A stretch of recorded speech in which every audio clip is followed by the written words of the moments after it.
I often talk about it as the food, clothing, and shelter business. We meet the needs of human existence going into the future, and we're going to need to adapt in smart ways to define that better future for our kids and the generations after us. Welcome to Speaking of Business, conversations with Canadian innovators, entrepreneurs, and business leaders. I'm Goldy Hyder of the Business Council of Canada. How many times have you heard the words "Build Back Better" over the past year? It's become a favorite catchphrase of politicians, frankly, all around the world as they look towards the post-pandemic recovery. But long before COVID, the idea of building back better was central to the work of my guest today. Dave Filipchuk is president and CEO of PCL Construction. For more than a century, the Edmonton-based company has been at the forefront of literally building a better future. Today, more than 4,500 employees are focused on construction, innovation, and cutting-edge technology with projects in Canada, the United States, Australia, and the Caribbean. What does Build Back Better mean to Dave Filipchuk? Welcome to the podcast, Dave. Thanks, Goldy. Great to be here. All right, let's jump right into it. I mean, what does the Build Back Better future look like to you? Well, it speaks to what we call our purpose here at PCL. So many in our company and across our industry love this about our work. We build the places where people live, work, and play. We cover a very large geography, but our projects are all local, serving our communities. And there's so many great examples of employees that can live their purpose. Raving hockey fans that get to build their team's arena in their home city. People with aging parents that are building hospitals, long-term care centers, and so many other things like that. We get employees to tell their stories on something we call Purpose Unpacked Spotlights, and they can share their connection to our purpose. We hear people saying things like, having their kids sharing stories. My dad built this, my mom built that. We get a real sense of accomplishment from what we do in this super tangible business. For sure. I often talk about it as well, Goldy, as the food, clothing, and shelter business. We meet the needs of human existence going into the future, and I think that's going to be here indefinitely. For sure, how we do things will evolve, and we're going to need to adapt in smart ways to define that better future for our kids and the generations after us. Well, I'd read in the Edmonton Journal you had said that construction is a very purposeful pursuit, that you're building a better future together. And your answer there just captures that in a nutshell. But I also saw that, first of all, PCL is an employee-owned company, and this whole notion of purpose seems to be more topical these days, especially with the next generation. But it sounds like the purpose piece has been deeply embedded in PCL for some time, that when in fact, Ernst Poole, who was the founder of the company, sold it to his sons, he wrote a list of principles, I read, which have become known as sort of Poole's rules. And those values include being firm, fair, friendly, and ensuring the company's word was as good as its bond. Are you holding up to that? For sure. In fact, you travel to our offices and you'll see employees having Poole's rules posted up in their offices on their walls. And I'll say it's a credo that many of our employees still live by to this day. And our employee ownership model is a big part of that. We call ourselves the family of companies, and we mean it. And people act that way, and their actions and living their purpose really are driven by family values. Now, of course, values come up against a wall sometimes for many when you have to manage a crisis. How have the values helped you manage the crisis, if you will, particularly the fact that in your business, there's really two components of work. There's people who come to work like you do and dress up and sit in an office. But then I assume the vast majority of your workforce is not in that situation. How have you managed that and been fair to both of those groups?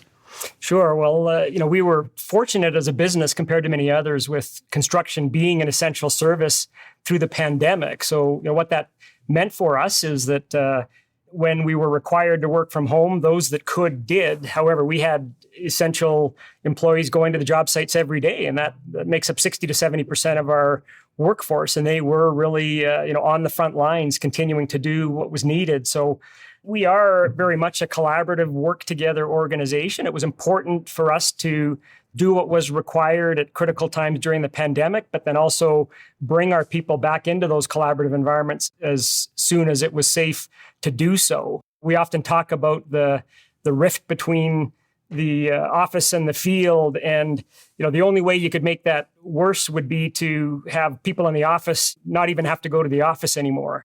So we were certainly eager, as our employees were as well, to get back into our workplaces, collaborate, and do those things that employee owners want to do together. I'm going to come back to that. But before I do, you said something that I want to explore a little bit further. You said that you were an essential service. That's true, but not necessarily everywhere in this country. What did you learn about Canada?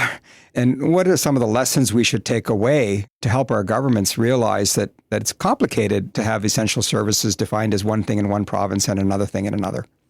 Certainly, we had to be nimble. We are one company, and we try to conduct ourselves that way. We had to be respectful of local differences that were many through the pandemic, for sure. So, what can governments learn from that? Certainly, it would have been better for us as an industry to manage our businesses if there was a more unified approach across borders, provincial borders, on how we would manage through the pandemic. But that said, even within some provincial jurisdictions, there were disparities between public projects and private projects that were difficult to figure out in the moment. We had to follow those guidelines. I'd say that a more unified approach across provincial borders would have been better for our industry as a whole, Goldy.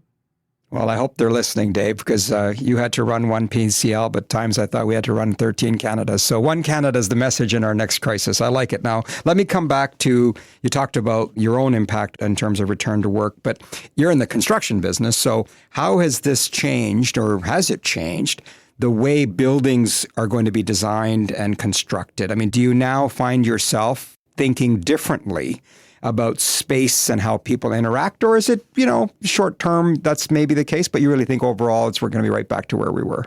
Yeah, that's a great question. Some 20 months in, it's really too early to know what the lasting effects are truly going to be. In our own business, as I mentioned, we've been fully back in our workplaces across our footprint for quite some time. And that is important for us with the nature of the construction business, the need to collaborate, and the fact that people on our job sites keep going to work no matter what. Now, the type and amount of space required may evolve over time. We all know the value of working together, or at least, we in our business do. And the relationships that can only develop well through in-person interactions, you really can't replace that. Even companies that are moving towards some form of hybrid model still need spaces to come together, to train, to develop, to have their cultural collaboration happening. And so my own view is that the pendulum is going to swing back towards valuing those collaborative environments. There's going to be some form of de-densification of space, I think. Perhaps for some, fewer full-time in the office, but more space per person. So, you may have somewhat of a leveling effect that, similar amounts of space is still going to be required. There's going to be trends in design towards greater attention on air filtration, improved circulation, those sorts of things that have been a topic for airborne diseases. And, I just would say we're going to continue to live through cycles of more or less space required. But in my view, space needs are going to continue to be there for the long term. One of the things that I know you've been talking about, and you and I are speaking for the benefit of the listeners, right when COP is going on, and this whole, the importance of climate change, you were actually ahead of it. You were talking about the concept of resilient buildings for quite some time. What do you mean by resilient buildings? In all areas of society, much can be done to lessen our environmental impact. I'll start there. In our industry, building more efficient, lower impact buildings is how we do that, including retrofitting aging stock that's out there in our downtown cores. Now, at the same time, considerations being given to more extreme weather events that are happening, heat, cold, wind, fire, things that are affecting our communities in increasing ways. Resilient building leans into both of those concerns. So ways we address that are through things like low carbon materials, energy efficiency in design, maximizing natural lighting, flexibility of use in building space, using more durable and robust materials, local sourcing, local materials and products, and lower energy input during construction are some of the ways that we do that. We have business units across our company that are specifically focused on retrofitting to reposition aging assets in those downtowns that I mentioned. Also, Goldy, today, most builds are guided by widely accepted certifications. One of those is LEED, Leadership in Energy and Environmental Design. And most of our clients target LEED Gold or Platinum levels at this time. They expect it, their end users, their tenants expect that. That's for environmental efficiency. And our own builds, when we're building PCL space, we do the same.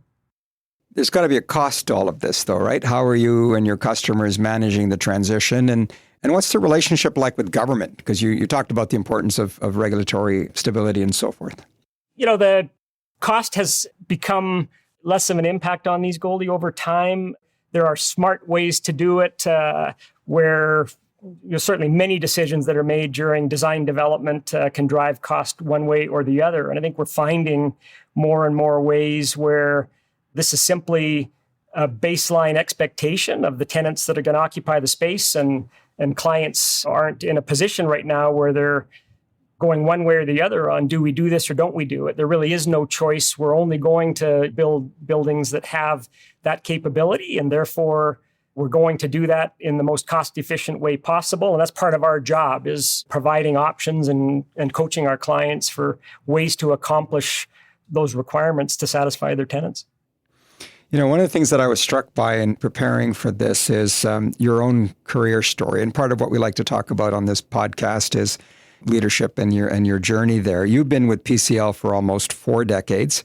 You landed a job with the company pretty much after completing an engineering degree. You think in today's world it's still possible to do that, to work your way up in a company the way that you've done? I do, and I'll tell the short story here. I was super fortunate in the early 80s, considering the shape of Alberta's economy at that time, to get a job right after graduation from engineering. And doubly fortunate at that time, I'll say, to join a company with an employee ownership model already in place. That was there since 1977. So now we're 44 years into that employee-owned model. 100% of the company's owned by employees, and you have to be an active employee to have a stake in our company. And that is, I believe, one of the reasons that we enjoy many long tenured employees, including myself here. So one of my predecessors in this role, Bob Stollery, was one of the original employee owners. And his mantra was, sharing is good for business.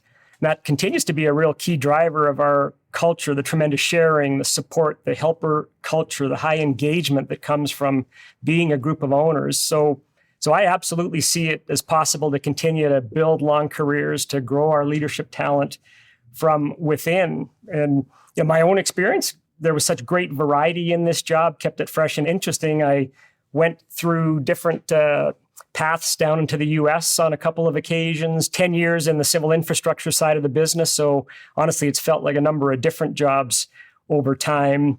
You might get a sense that mobility is big in our business. It sure is. Going to where the work is, moving to hotter markets, leaving cooler markets. And that is always a great way to stretch your experience and gain new experiences. We have a longtime peer of ours in this business, Ellis Don, who is also our joint venture partner on the Center Block project. And they have recently gone to an employee ownership model, and I predict good things for them from doing that. And I think that there's great value in more and more organizations in our industry and other industries to move to that model. I can't argue with that. Coming out of a family business, pretty much a similar concept when you think about it, right? It's share the responsibilities and the benefits.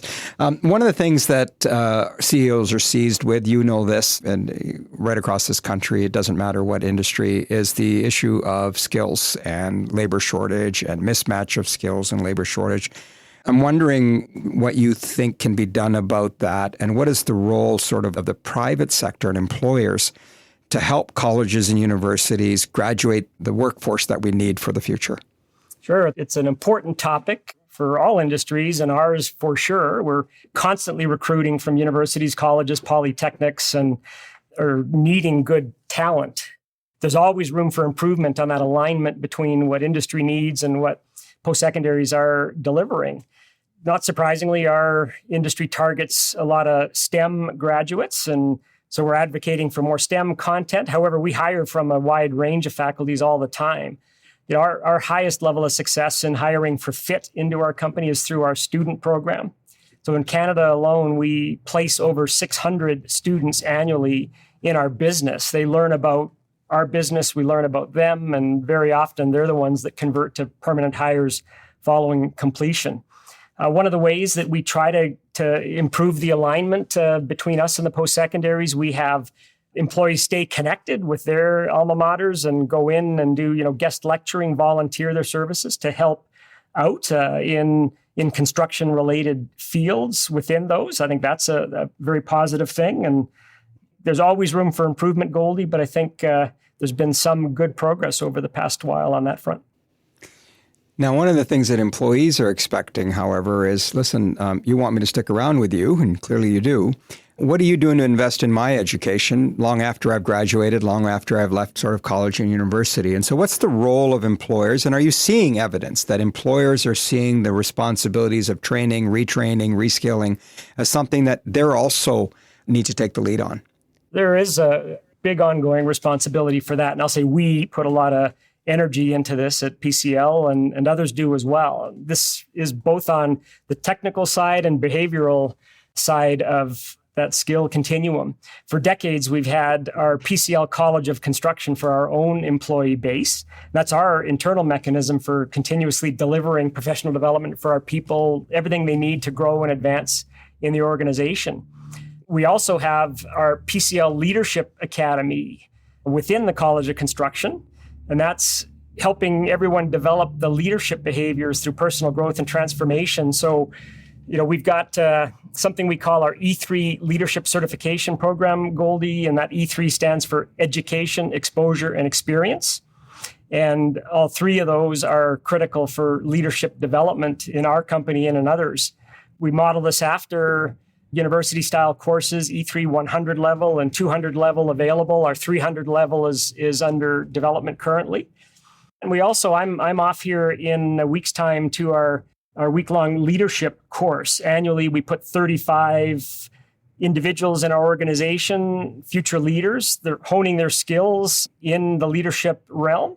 One last point here, just this week, I also approved our communication for 50 behavioral training sessions that are scheduled for our fiscal year here that just commenced November 1st. So these are online and in-person internal courses specifically for behavioral training that we put hundreds of individuals through every year.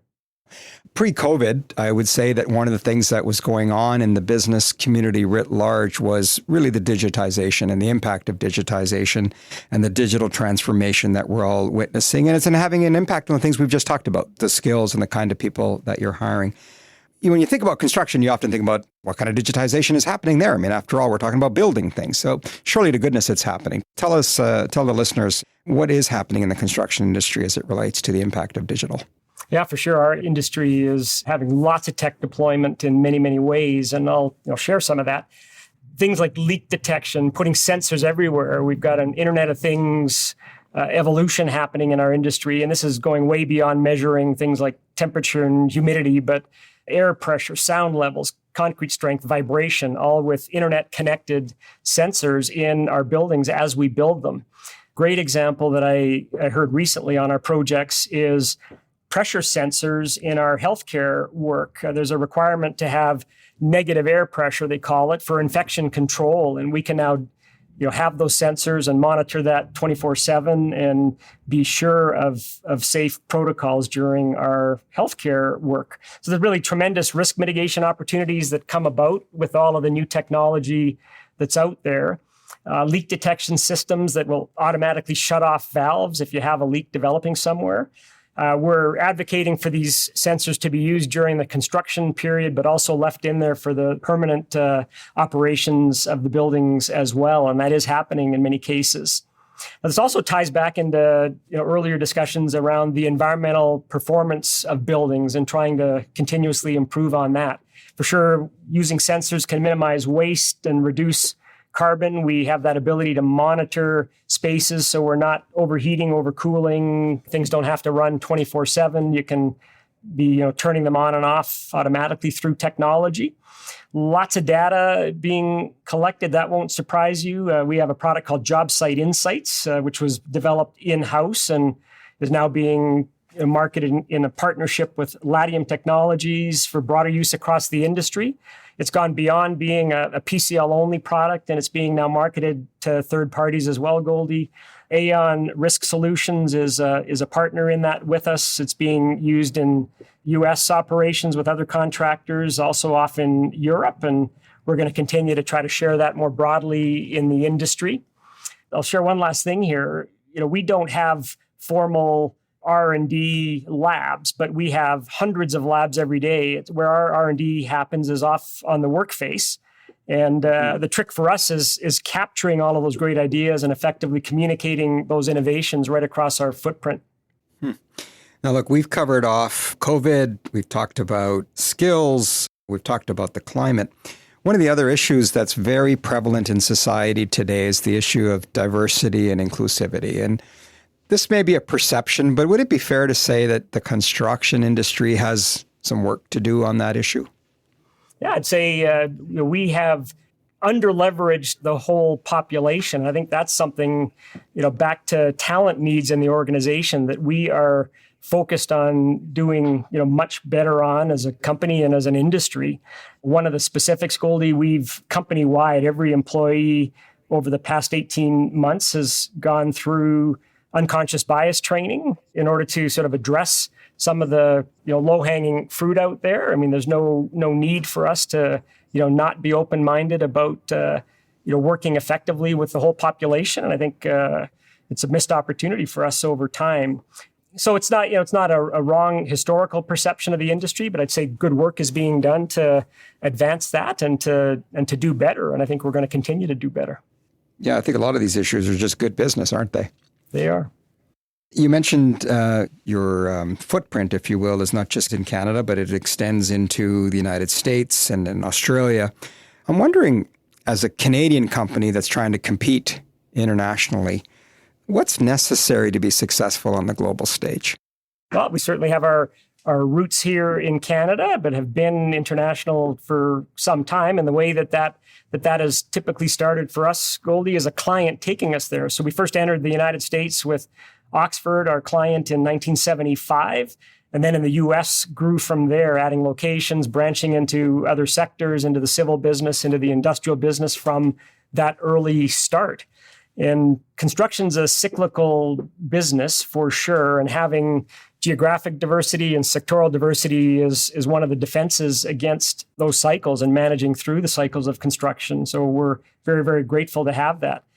Our growth into Australia initially was through our Canadian P3 healthcare experience, having built public-private partnership hospitals here, and then taking that and doing the Victorian Comprehensive Cancer Centre in Melbourne, Australia. And now we're back in Australia with 3 major solar projects, growing our footprint again there. What does it take to succeed? I'll say, the U.S. continues to be a highly competitive market. That won't surprise anyone. A land of opportunity, a land that we want to grow in, but a highly contested market. So we need to be very strategic about where we are in the markets that we pursue, and do that in a way that's gonna work well for PCL. And it takes an investment of time to build a local reputation in those areas as well. And we've committed to investing that time. So there's no secret sauce here, but it's rather an investment of time, respecting what has made us successful in Canada and deploying many of those same skills internationally. I find it interesting that you referenced Australia. Just pre-pandemic, my last international trip was to Australia, and it was in part to do some research, if you will, on why is Australia doing such a great job with infrastructure. And I got all the way across the ocean to learn that they basically got their prototype from Infrastructure Ontario. And the difference between them and us seems to be 2 things. One is they do things of scale. And secondly, they do things. They build things. I'm wondering if you feel that growth in infrastructure is hard in Canada, that it's getting difficult to build things. Yeah, the needs are great, and there's been attempts to deliver increasing amounts of infrastructure over the past years for sure.